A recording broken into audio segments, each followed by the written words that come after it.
Hey everyone, we know how hard it can be to keep up with the latest news in Israel, so if you haven't had the time to stay on top of what's what in the Holy Land, have no worries. I'm Natasha Kirchuk, and this is ILTV's Weekly Review.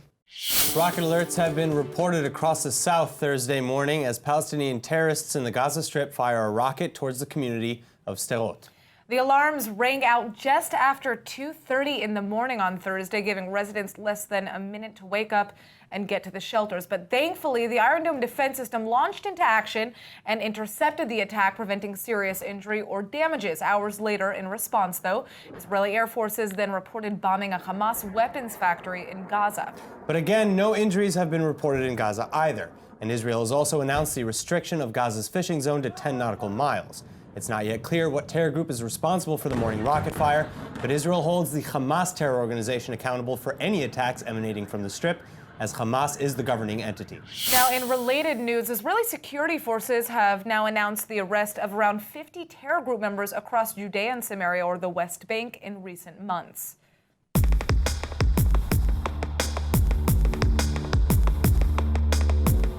This has been the scene across multiple areas in the Palestinian Authority, as Israeli security forces arrest dozens of members of the Popular Front for the Liberation of Palestine, or PFLP terror group. And according to the Shin Bet, the raids have been conducted across several months and have helped prevent a number of significant planned attacks. In fact, many guns and bomb-making materials like fertilizer, metal ball bearings, and fuses were seized during the arrests. And indictments have already been filed against a majority of the suspects in question. Now, the PFLP has fallen somewhat into obscurity in recent years as Hamas, Islamic Jihad, and other terror groups in the region become more active. But the Popular Front first rose to infamy in the late 1960s and 70s for a series of armed attacks and aircraft hijackings.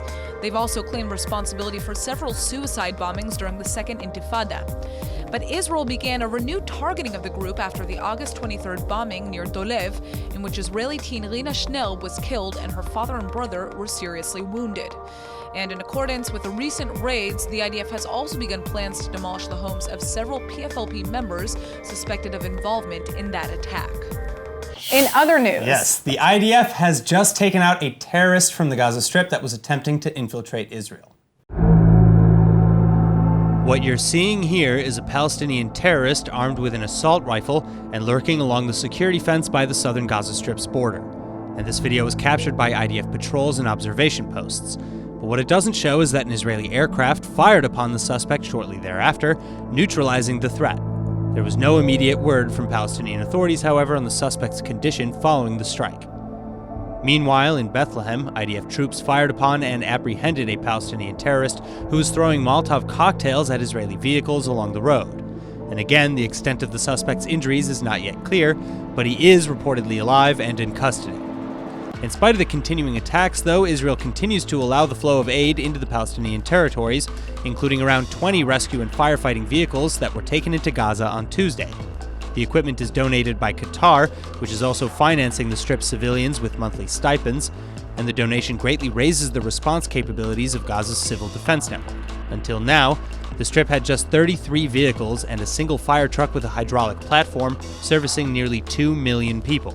Both Egypt and Israel maintain the blockade around Gaza. Israeli and Jewish leaders are celebrating now that election results are out in the United Kingdom. And it looks like Boris Johnson, the incumbent prime minister of the Conservative Party, has won in a landslide victory, knocking out the Labour Party, which has been at the center of controversy for its anti-Semitic rhetoric. Johnson's campaign for getting Brexit done earned the Conservatives a 47-seat increase to 365, more than enough of the 650 total in Parliament to win.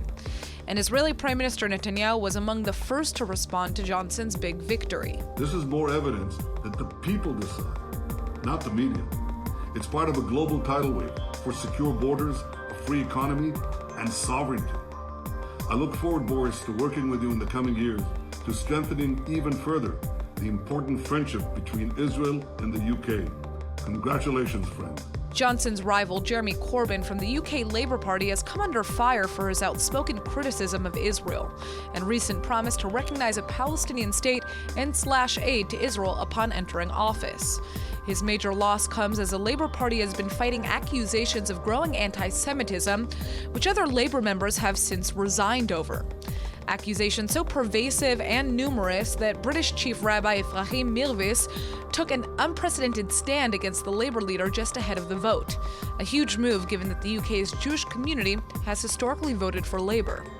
Well, in any case, the 70-year-old Corbyn has now announced that he will be resigning from his position, along with his ally and party number 2, John McConnell.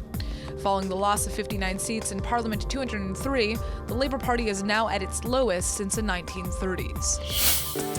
The shooters had meant to kill 50 yeshiva students in a school next door to the Jersey City supermarket, where 3 people were killed on Tuesday. That's the latest from Jersey City Mayor Stephen Fulop regarding last week's shocking terror attack in Jersey City, targeting the local Jewish community. The mayor says it's becoming increasingly clear that children were the target as New Jersey officers continue to find evidence from the horrific scene. We will never know 100%, but the doorway to the yeshiva was 3 feet away. The shooters, who were both killed by police in an hour-long shootout, are known as David Anderson, 47, and Francine Graham, aged 50. The 2 are believed to have carried out the attack out of hatred of Jews and law enforcement.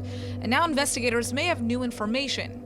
35-year-old Ahmed Ahadi has just been arrested in connection to the attack for illegal firearms possession. But it's not yet clear what his involvement in the mass shooting was. Police have found 4 guns at the scene of the crime.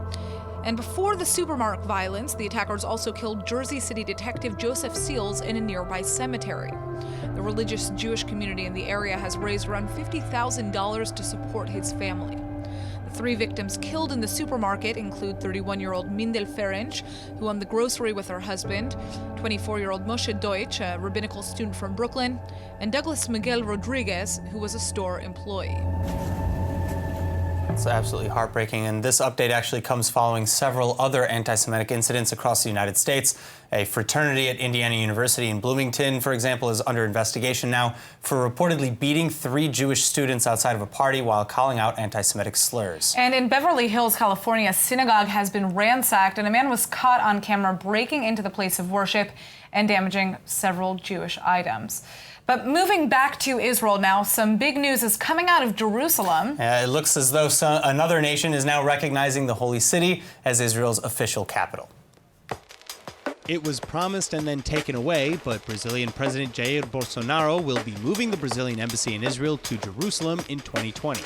Or at least that's what the president's son, Parliament member Eduardo Bolsonaro, is saying. I was with the President Jair Bolsonaro on phone before I come here, even before the FaceTime that we just made here. Benjamin Netanyahu. And he told me that for sure it's a commitment. He's going to move the embassy to Jerusalem. He's going to do that. The announcement comes as Brazil opens up its trade mission in Jerusalem, which many see as the first step towards the full-fledged embassy. And Eduardo Bolsonaro is defending the move, saying that in recognizing a nation's capital, Brazil is doing a completely normal thing. But rhetoric aside, the embassy has yet to be officially approved, and the road just to this point has been fraught with uncertainty. President Bolsonaro promised both before and after his election that he would move the embassy to Jerusalem as the United States and Guatemala have already. But he backtracked on the move in fear of upsetting Arab partners. Still, Prime Minister Netanyahu and other Israeli officials are, of course, thanking Brazil for the recognition. Obviously, we respect and appreciate President Bolsonaro's commitment first to open this office, which was something we decided on his visit here about a year ago, and his commitment to open a full-fledged embassy in Jerusalem, something we know that will serve the interests of Brazil and Israel. As of today, only the United States and Guatemala have both recognized Jerusalem as Israel's capital and moved their embassies in kind. Slovakia and Ukraine have pledged to open trade missions similar to the Czech Republic, Hungary, Australia, and now Brazil. And Honduras is reportedly expected to move its embassy from Rishon LeZion to Jerusalem in the next few weeks. Moving on, reports of anti-Semitism are continuing to rise, and now 2 new incidents have come to light in the United States. ILTV's Shanna Fold reports. An Israeli woman, Lihi Aron, has just posted a video on social media revealing how she was attacked on the subway by an anti-Semitic woman. Please be advised that the following clip contains very strong language.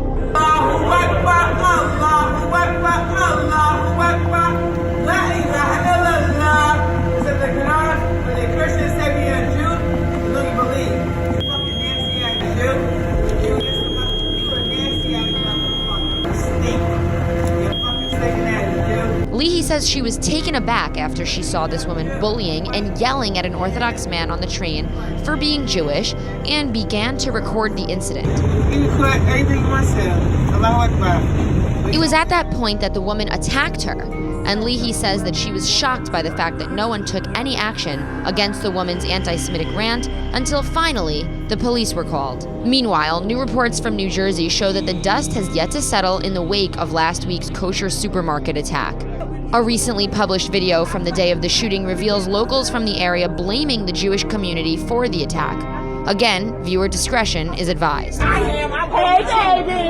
because we never had a shooting like this until they came. And if it was the other way around, they would have been killing us. And everybody who's standing right here know that. If it was the other way around, they would have been killing us right now. Look how black people act. We can't do it to them. Is your child stuck at school? Yes, my child is stuck sorry. at school. I'm because of Jew shenanigans. That's right. If they was dead, they got shot dead.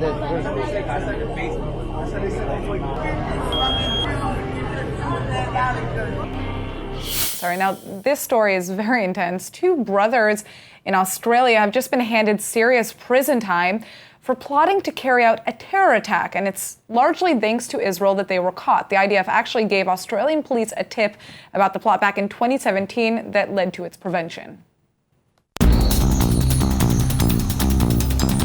Meat grinders are not typically used to carry out terror attacks, but that's exactly what Khaled and Mahmoud Khayat were planning to use to take down a flight from Sydney to Abu Dhabi. The Australian-Lebanese brothers planted a bomb in a meat grinder in an attempt to take down an Etihad Airways passenger jet, all as part of instructions from the Islamic State terror group. The improvised device was supposed to be smuggled inside the luggage of a third brother who had no idea about the plot, and a fourth brother who's believed to have fought with the Islamic State was allegedly directing the whole plan from overseas. Well, the terror plot ended being aborted at the airport when the brothers decided it was too risky to go through customs after their bags were deemed overweight. Back in February of 2018, the IDF revealed that the elite Israeli intelligence unit 8200 provided the info to foil the attack. It was an unusual move since typically the IDF doesn't publicly reveal the operations of the secretive unit. We reveal today that Israel's intelligence services prevented the shooting down of an Australian airliner. And I can tell you that this is one of many, many such actions that we did preventing terrorism around the world. Thanks to the unit, the plotters have both been sentenced to 40 years and 36 years of prison time. Right, now moving on, wondering what Trump's deal of the century for the Israeli-Palestinian conflict will look like? Well, one Lebanese media outlet is claiming that they have a leaked draft of the long-awaited plan, and it hasn't been confirmed as authentic, but here's what it details. ILTV's Nittany Manson has the report. The holy city of Jerusalem will remain primarily under Israeli control, with some shared responsibilities with the Palestinian governments in Judea and Samaria, or the West Bank, and Gaza. Or at least that's according to a purported draft copy of the United States Middle East Peace Plan, published Monday by Lebanese media. And while unconfirmed, this plan includes many specific details regarding the creation of a Palestinian state in the West Bank and Gaza, as well as a trilateral agreement between the Palestinian Authority, Hamas, and Israel with respect to Jerusalem. As for the proposed borders, the Jordan Valley would stay under Israeli control, as would most of the settlement blocks. A Chinese company would be tasked with building a 30-meter-tall highway between Gaza and the West Bank, and Jerusalem's holy sites like the Al-Aqsa Mosque on the Dome of the Rock would be transferred to Saudi control as opposed to Jordanian. The allegedly leaked plan doesn't end there, though. According to the Lebanese report, the U.S.'s supposed deal of the century also includes a number of punitive measures to ensure the deal's success. Apparently, if Israel were to refuse the deal while the PA and Hamas accept it, the U.S. would halt all economic support for the Jewish state. Likewise, if Israel accepts but the Palestinians don't, economic aid to the Palestinians would stop. And finally, if Hamas or the Palestinian Islamic Jihad were the only holdouts on the deal, the U.S. says it would unequivocally support Israel in harming the terrorist group's leadership, saying the U.S. won't accept a situation in which a few dozen people control the fate of millions. But again, this is only a leaked and completely unsubstantiated report, so only time will tell how accurate it is. All right, now, if you feel like you're hearing more foreign languages than usual on the streets here in Israel, that might actually make sense, Aaron. That's because Israel has seen a massive rise in immigration in 2019 alone, and the newbies hail from all over the world. 2019 has been a record year in Israel, and not just because of the elections. It seems there's also been a 20% rise in immigration from 2018 to 2019, reaching 27,300 new olim between the months of January and October. That means that Israel is on track to welcome nearly 32,000 new immigrants by the end of the year, though the rates do slow down a bit in the winter. Still, though, the numbers from the Central Bureau of Statistics show an incredible influx, particularly from Europe and former Soviet nations. In 2018, 10,500 people came from Russia, 16,400 came from Ukraine, and 2,400 each came from the United States and from France. And since the founding of the nation, records show that over 3 million people have become new immigrants, 44% of whom made the move in just the last 30 years. On the other hand, asylum seekers had completely inverse numbers in the latest reports. A total of 0 new asylum seekers from Africa entered the country in 2018, while a total of 2,700 actually left. Meanwhile, almost 34,000 more migrants and asylum seekers, primarily from Eritrea and Sudan, remain in the state. This wasn't the only surprising figure, though, either.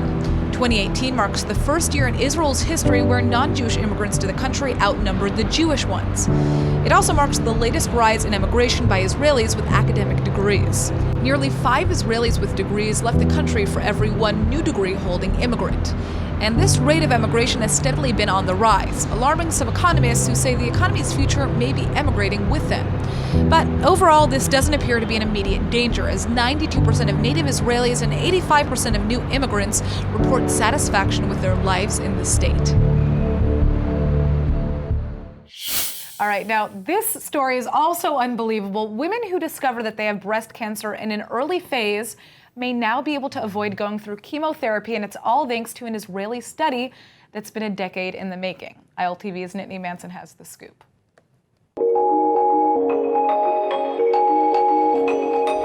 Imagine being able to cure cancer without chemotherapy. This may seem like a far-off dream for patients battling breast cancer, but a new Israeli study says that that's not the case. For the last 10 years, senior oncologists throughout the country have been tracking over 1,300 Israeli females with the disease, and their study reveals that women who discover they have breast cancer in an early phase can possibly avoid chemo. Every woman in the study went through an Oncotype DX, where they were given a grade number of between 1 and 100 to mark the risk level of their breast cancer returning. Those with grades of 25 and lower were advised to forego chemotherapy, and almost 100% of them never had the disease return.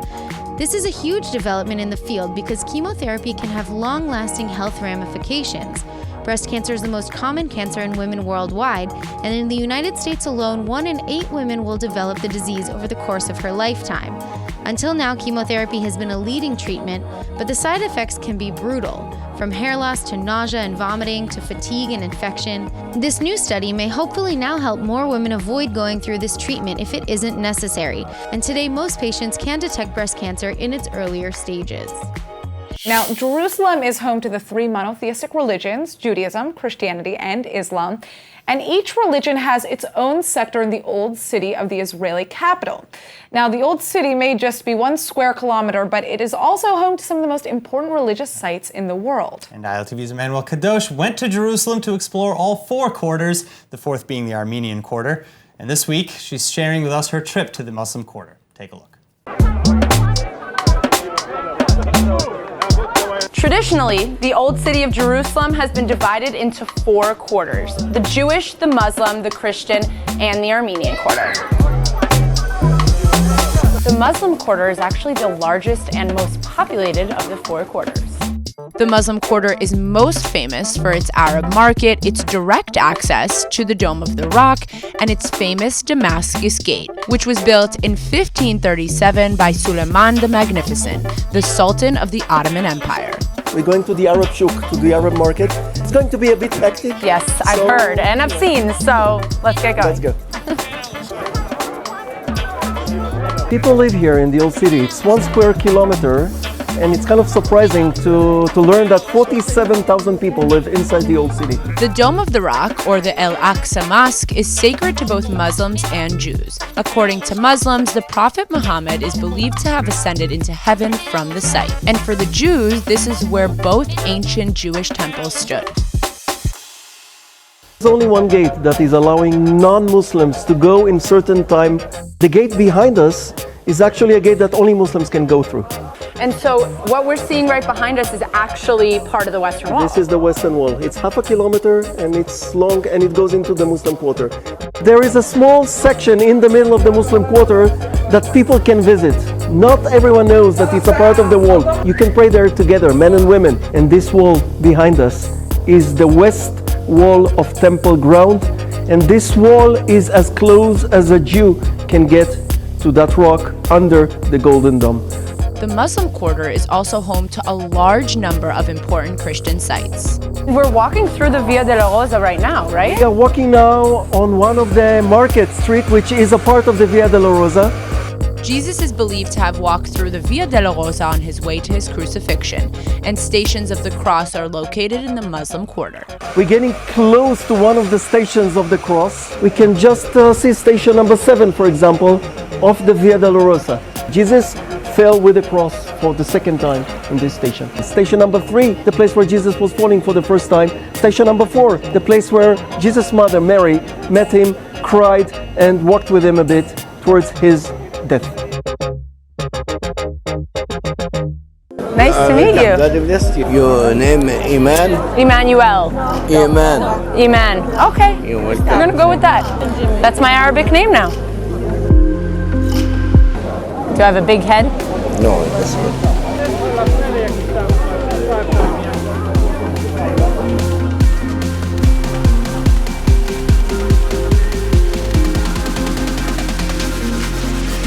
So make sure to tune in next week to see which of the 4 quarters I explore next. That's it for ILTV's weekly review. See you next week.